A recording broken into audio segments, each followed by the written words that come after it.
Happy low carb po sa ating lahat. So ayan guys, samahan niyo po akong gumawa ng lasagna na low carb po. So ayan guys, syempre kailangan natin ng ating talong. Yan po ang magsisilbi na parang pasta niya guys. So ayan guys, iniwan natin yan ng apat na slices pahaba. Yan ang ating talong. Tapos syempre, i-bake po natin siya sa 200 degrees centigrade ng preheat oven. Nilagyan po natin ito ng powdered black pepper, asin at saka herb de Provence at saka olive oil bago natin ni-bake. So, yan na po ang kanyang mukha after 15 minutes na baking. And then, gumawa po tayo ng kanyang sauce. At saka, syempre, meron tayong tomato na crushed tomatoes at saka pork minced meat. Yan po ang ginamit natin. Syempre, gumawa tayo ng white sauce. Ang white sauce po natin ay ginamit natin ay yung full cream milk at saka almond powder. So, nilagyan po natin yan syempre ng asin, powdered black pepper. Yun ang ating sa white sauce. And then, kailangan din natin ang ating grated cheese. So, ayan guys. So, ready na. Na-bake na natin ang ating talong. Ilalagay, sasalansanin na natin ito sa ating baking pan or sa ating Pyrex. Ito po ay magsisilbi na parang pasta natin guys. And then, pag nasalansan na po natin ang first nasalansan, lalagyan na po natin ito ng ating sauce na ginawa na pork minced meat po yan at saka tomato sauce na chopped tomato sauce. Ayan guys. Anyway, alam naman natin gumawa ng mga sauce. Lagyan natin ng asin, powdered black pepper at saka herb de Provence. Yan lang po talaga lagi kong yan lang po lagi kong mga herbs na nilalagay.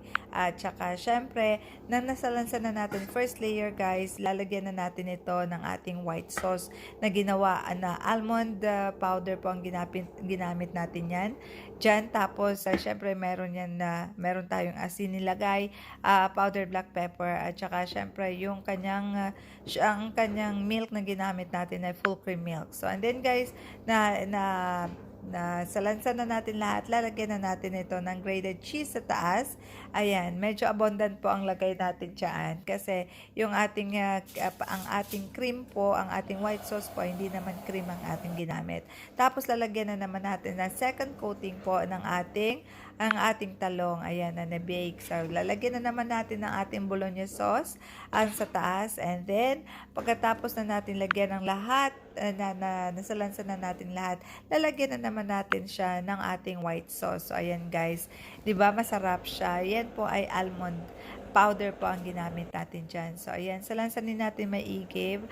Tapos, mas maganda sana guys kung mas mataas ang inyong paglulutuan para hindi siya mag-overflow. Kasi, syempre, ang ating talong ay merong nagtubig kahit na ni-bake na natin yan. So, ayan guys. Pero, mas maganda pag mas mataas para hindi siya aapaw. So, ayan na guys, ang mukha niya. Nasa oven na siya. Ni-bake natin siya ng 45 minutes. So, ayan na guys. Pero, syempre, i-check natin from time to time. Baka naman po masunog. So, ayan na guys, ang kanyang resulta. Super duper sarap. As in, ubos na naman. Ubos na naman ang aking niluto na lasagna na low carb, syempre guys. So, ayan guys, makikita ninyo, hihiwain na natin.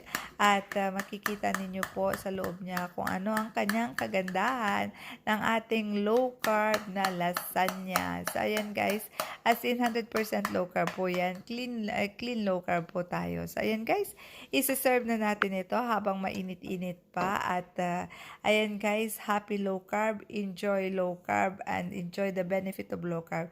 Thank you so much guys sa inyong pagpapanood ng aking mga videos. Sana po nakabigay sa inyo ng idea kung paano gumawa ng low carb lasagna.